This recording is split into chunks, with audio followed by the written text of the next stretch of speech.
लोकसभा चुनाव 2024 के 7 चरणों के मतदान होने के बाद उम्मीदवारों की किस्मत ईवीएम में कैद हो चुकी है।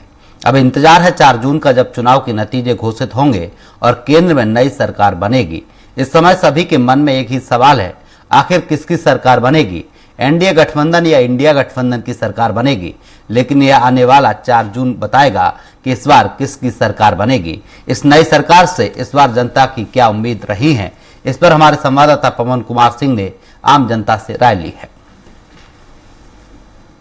24 का लोकसभा चुनाव समाप्त हुआ।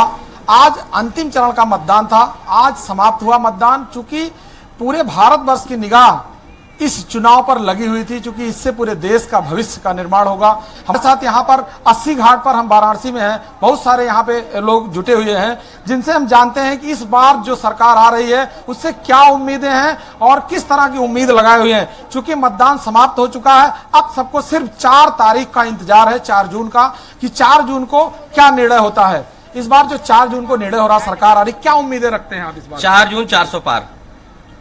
क्या लगता है, किस तरह की उम्मीदें रखते हैं? आने वाला जो समय है, जो 5 साल है, वो किस तरह की उम्मीदें रखते हैं? आने वाला जो समय है वो ठीक उसी प्रकार है कि बनारस बम बम बमकत हो और बगल में चंदौली एकदम चमकत हो।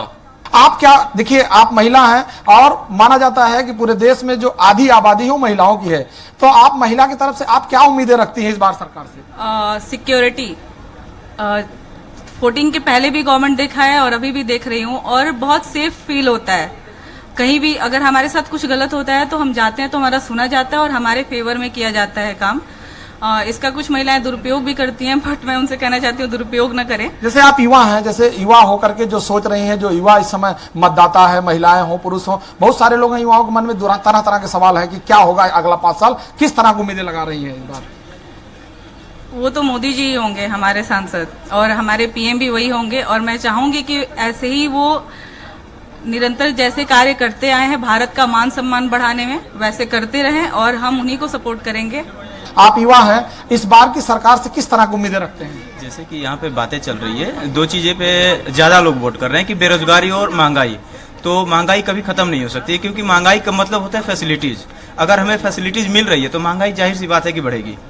और जहां तक रहा बेरोजगारी के बाद, तो जैसे कि अगर हम कोई भी काम कर रहे हैं, जैसे बिजनेस लाइन में हैं या फिर प्राइवेट जॉब कर रहे हैं, तो हम अपने आप को मीडिया के सामने बेरोजगार साबित कर देते हैं कि हम बेरोजगार हैं।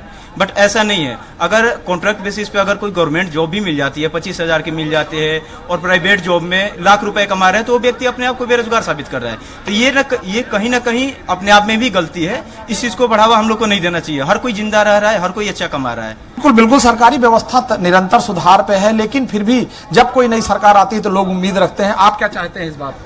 10 साल मोदी जी को हम लोग देख लिया है, फिर 5 साल और समय दिया गया, 15 साल मान लीजिए। 10 साल में कुछ काम हुआ ऐसी बात नहीं है, लेकिन 2 चीज़ों पे सरकार अभी भी फेल है।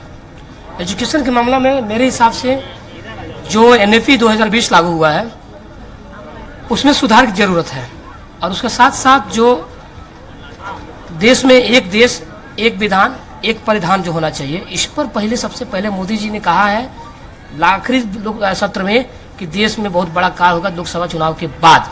तो मुझे जहां तक पता है कि 5-6 ड्राफ्ट तैयार हो गई है, जुलाई अगस्त में काम हो जाएगी तो देश अब आगे बढ़ जाएगा। बिल्कुल सही बात है। बहुत सारे लोग हैं, बहुत सारे विचार हैं, और हर व्यक्ति अपने हिसाब से, अपने नजरिए से देखता है। आप किस नजरिए देखते हैं इस बार सरकार से, क्या उम्मीदें हैं? मेरी अपेक्षाएं सरकार से ये है कि जो 8 काले कानून जो हमारे ऊपर थोपे गए हैं पुरानी सरकारों द्वारा, जिसमें से कि जो है आर्टिकल 25 जिसमें कि जो है धर्मांतरण का जो कानून लगाया गया था, उसके बाद आर्टिकल 28 जिसमें कि हिंदू शिक्षा प्रणाली से गुरुकुल में जो शिक्षाएं होती थी उस पर जो है रोक लगा दी गई, बाकी जो है सारे धर्म अपनी शिक्षाओं को जो जारी रख रहे हैं। उसके बाद आर्टिकल 1991 जो कि 1947 से जो बिल्डिंग बनी हुई है उसको जो है यथा स्थिति में रखने की। उसके बाद 1995 कल के डेट में अगर आप वक्फ बोर्ड, आपकी खरीदी हुई जमीन आपकी मेहनत की कमाई पे आके कल वक्फ बोर्ड ये कह देता है। खबर लखनऊ से, जहां मतगणना से पहले एग्जिट पोल में बीजेपी बढ़त बनाते हुए नजर आई, जिससे बीजेपी के नेताओं में उत्साह देखा जा रहा है।